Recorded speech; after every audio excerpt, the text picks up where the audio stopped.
Movie reviews presenting final destination 5। इस कहानी में सैम नाम के एक लड़के को दिखाया जाता है जो अपने कलीग के साथ, जिनमें से उसकी एक फ्रेंड जिसका नाम मोली होता है, वो एक ट्रिप पर जा रहे होते हैं। और इस ट्रिप में जाने से कुछ देर पहले ही सैम और मोली का झगड़ा हो जाता है। ये सभी जिस बस में जा रहे होते हैं उस बस में एक वीडियो चल रही होती है जिस पर 180 डिग्री कॉर्पोरेट कंसल्टिंग लिखा होता है। जब वे ट्रिप पर जा रहे होते हैं तो उनके पास से वही ट्रक गुजरता है जो फाइनल डेस्टिनेशन 2 में हमने देखा था। जब ये बस एक ब्रिज पर पहुंचती है जहां पर कंस्ट्रक्शन का काम चल रहा है, वहां पर सडनली सैम को नेगेटिव फीलिंग्स आने लग जाती हैं। तभी अचानक बस के ब्रेक लग जाते हैं और सैम के अंगूठे में चोट लग जाती है। साथ ही बस का रेडियो अपने आप बजने लगता है जिसमें सॉन्ग चलता है dust in the wind all we are. ये गाना रेडियो पर बजने लगता है, यानी कि एक तरह का हिंट था कि सभी लोग हवा के जरिए मारे जाएंगे। और तभी वो ब्रिज जिस पर से वो गुजर रहे थे वो कोलैप्स हो जाता है, यानी कि वो टूटने लग जाता है। सभी लोग अपनी जान बचाते हुए बस से नीचे उतरते हैं, लेकिन सैम की एक कलीग नहीं बच पाती। साथ ही एक कलीग बस में ही रह जाता है और जैसे ही बस नीचे गिरती है वो भी नीचे गिर जाता है। सब लोग अपनी जान बचाते हुए इधर उधर भागते हैं। सैम किसी तरह से मोली को सेव कर देता है। फिर वो देखता है उसके एक और कलीग जिसको मदद की ज़रूरत है, इसलिए उसकी मदद करने के लिए जाता है। लेकिन इस दौरान उस कलीग का चश्मा नीचे गिर जाता है, जिसके बाद उसे कुछ दिखाई नहीं देता और वो ब्रिज से नीचे गिर जाती है। लेकिन अभी भी वो जिंदा होती है। पर तभी ब्रिज से एक कार उसके ऊपर गिर जाती है जिसकी वजह से उसकी मौत वहीं पर हो जाती है। दूसरी तरफ सैम के बॉस और नीथन अपनी जान बचाते हुए भाग रहे थे, पर एक जगह पर वार नीथन को अपने साथ उड़ा ले जाती है। भागते भागते उनका बॉस भी गलती से ब्रिज की चपेट में आ जाते हैं, लेकिन वो अभी मरा नहीं था। वो ब्रिज पर लटक जाता है और तभी कॉल उसके ऊपर गिर जाता है और इस तरह उसका बॉस भी मारा जाता है। एक ही लम्हे में पूरा ब्रिज डिस्ट्रॉय हो जाता है। सैम और पीटर किसी तरह से एक रेलिंग पर लटक जाते हैं और ऊपर जाने की कोशिश करते हैं, पर तभी एक ट्रक जिसमें लोहे के सरिये होते हैं, वे सरिये पीटर के आर पार हो जाते हैं और इसी तरह देखते ही देखते सैम की मौत हो जाती है। और तभी सैम की आंखें खुल जाती है, यानी कि ये सब सैम ने फ्यूचर में होने वाली घटनाओं को देखा था। और अब ठीक वैसा ही होता है जैसे सैम ने अपने विजन्स में देखा था। बस अचानक रुक जाती है। सैम के अंगूठे पर चोट लग जाती है, जिससे सैम आने वाले खतरे को पहचान लेता है। सैम सभी कलीग्स को आगे होने वाली घटना के बारे में बताता है, पर कोई उसकी बात पर यकीन नहीं करता। इसलिए सैम मोली को लेकर बस से नीचे उतर जाता है। साथ ही उसके पीछे पीछे उसके कलीग्स भी नीचे उतर जाते हैं।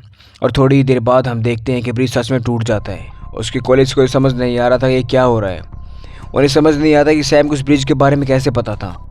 इसलिए एक एजेंट सैम के पास इस बारे में इन्वेस्टिगेशन करने के लिए आता है। एजेंट को लग रहा था कि सैम कोई टेररिस्ट है, लेकिन उसके पास सैम के खिलाफ कोई सबूत नहीं थे, इसलिए उसे जाने देता है।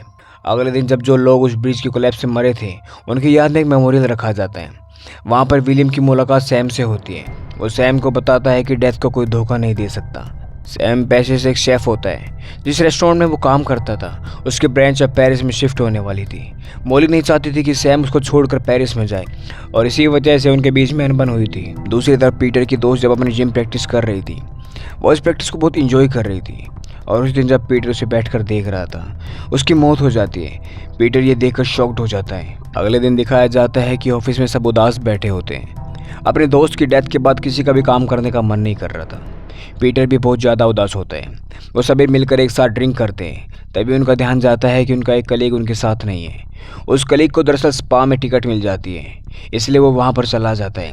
और तभी एक फीमेल कलीग भी वहाँ से चली जाती है क्योंकि उसे डॉक्टर के पास जाना होता है। पर जब वो जा रही थी, जल्दबाजी में उससे एक फ्रेम नीचे गिर जाता है जिसमें उसकी फ़ोटो लगी हुई थी और वो टूट जाती है। पीटर अपने दोस्त की उस डेथ वाले सीन को भुलाने की कोशिश करते हैं, पर वो भुला नहीं पाता।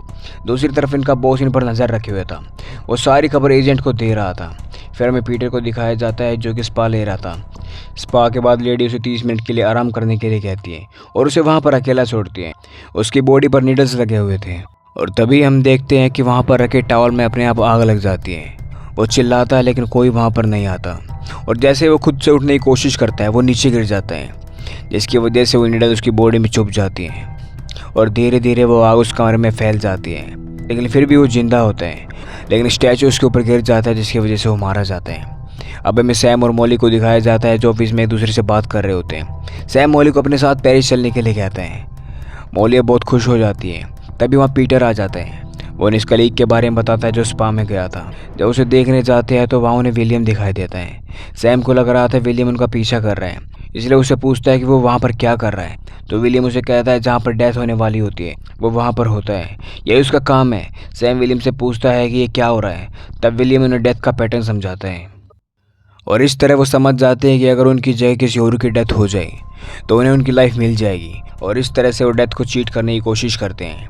उन्हें ऐसा लग रहा था कि वो डेथ को चीट कर सकते हैं, लेकिन वो अपनी जान बचाने के लिए किसी और की जान खतरे में नहीं डालना चाहते थे। सैम जब बताता है कि इस डेथ के प्रोसेस में मोली बच जाएगी क्योंकि उन विजन्स में मोली की जान नहीं गई थी, तो ये सुनकर पीटर के हाव भाव बदल जाते हैं और वो वहाँ से चला जाते हैं। इस तरह इन सबको डेथ की साइकिल का पता चल जाता है, लेकिन इनकी वो कलीग जो डॉक्टर के पास गई हुई थी उसे अभी नहीं पता होता है। दूसरी तरफ दिखाया जाता है उनकी एक दोस्त इस वक्त आंखों का लेज़र से इलाज करवा रही होती है क्योंकि उसे बिना चश्मे कुछ दिखाई नहीं देता। इस ऑपरेशन के दौरान वो बहुत ज़्यादा घबराई हुई थी, इसलिए एक टेडी बियर अपने साथ रखती है और डर के मारे उसकी आंखें फोड़ देती है। जब डॉक्टर उस फीमेल को लेज़र के लिए सेटअप करता है तभी वो देखता है कि उसकी फाइल कंप्लीट नहीं है, इसलिए वो बाहर चला जाता है उसे कंप्लीट करने के लिए। तभी उस मशीन में शॉर्ट सर्किट हो जाता है जिससे वो मशीन तेज़ी से चलने लगती है। ये सब देखकर वो फीमेल डर जाती है और वो मशीन को रोकने की कोशिश करती है, पर गलती से उसका हाथ उस मशीन के स्टार्ट बटन पर प्रेस हो जाता है, जिसकी वजह से वो मशीन अपना काम करना शुरू कर देती है और इस तरह उस मशीन से उसकी आंख जल जाती है। इसके बाद जब वो मशीन दूसरी आंख पर जाती है तो वो लेडी अपना हाथ आगे बढ़ा देती है और जल्दी से उस मशीन से उतर जाती है और तभी सैम और मोली भी उस डॉक्टर के पास आ जाते हैं। लेकिन इससे पहले उस लेडी तक पहुंचते हैं। उस टेडी बियर की आइस पर उस लेडी का सैंडल फिसल जाता है, जिसकी वजह से वो नीचे गिर जाती है और वहीं पर मारी जाती है। नीचे गिरते उस लेडी की आंखें बाहर आ जाती हैं, जो बहुत दर्दनाक होता है। इसकी तहकीकात करने के लिए एजेंट एक बार फिर वहाँ पर आकर सैम से सवाल करते हैं, जिस पर सैम उस एजेंट को डेथ की सारी सच्चाई बता देता है, पर उसे उसकी बात पर विश्वास नहीं होता। अब नीतन की बारी होती है, जो इस वक्त अपनी जॉब पर होता है। नीतन की एक वर्कर के साथ लड़ाई हो जाती है और उसे ये भी पता था कि उसकी मौत अब किसी न किसी तरह से होने वाली है, इसलिए वो अपनी जान बचाने के लिए इस वर्कर को धकेल देता है। जैसे कि विलियम की कई बातों से वो समझते हैं, उन्हें लगता है कि डेथ को चीट कर सकते हैं। नीतन की इस हरकत पर किसी को भी शक नहीं होता क्योंकि ये सब एक रियलिटी होती है। जब पीटर डेथ की इस प्रोसेस के बारे में अपने बॉस को भी बताता, लेकिन वो उसकी बात पर विश्वास नहीं करता और ये सब बातें वो एजेंट को बता देता है। अब सैम और उसके फ्रेंड्स नीतन से मिलने जाते हैं। वहाँ पीटर नीतन से पूछता है क्या सच में वो वर्कर्स खुद मरा है या तुमने अपनी जान बचाने के लिए उसे धकेल दिया था।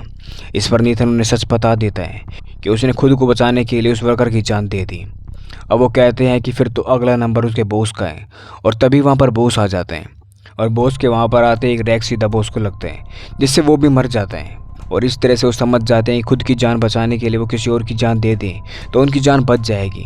अगली रात जब सैम और मोली डिनर कर रहे होते हैं तो एजेंट उन्हें छिप कर देख रहा होता है और तभी वहाँ पीटर आ जाते हैं, जो अजीब सी हरकत कर रहा होता है क्योंकि अगला नंबर पीटर का होता है और वो चाहता था कि वो अपनी जगह किसी और की जान सेक्रीफाइस कर दे, लेकिन उसको ये समझ नहीं आता कि वो किसको अपनी जगह सेक्रीफाइस कर सकता है। फिर वो मोली के बारे में सोचते हैं कि मोली इस डेथ प्रोसेस में मरी ही नहीं थी, इसलिए उसे मारने की सोचते हैं।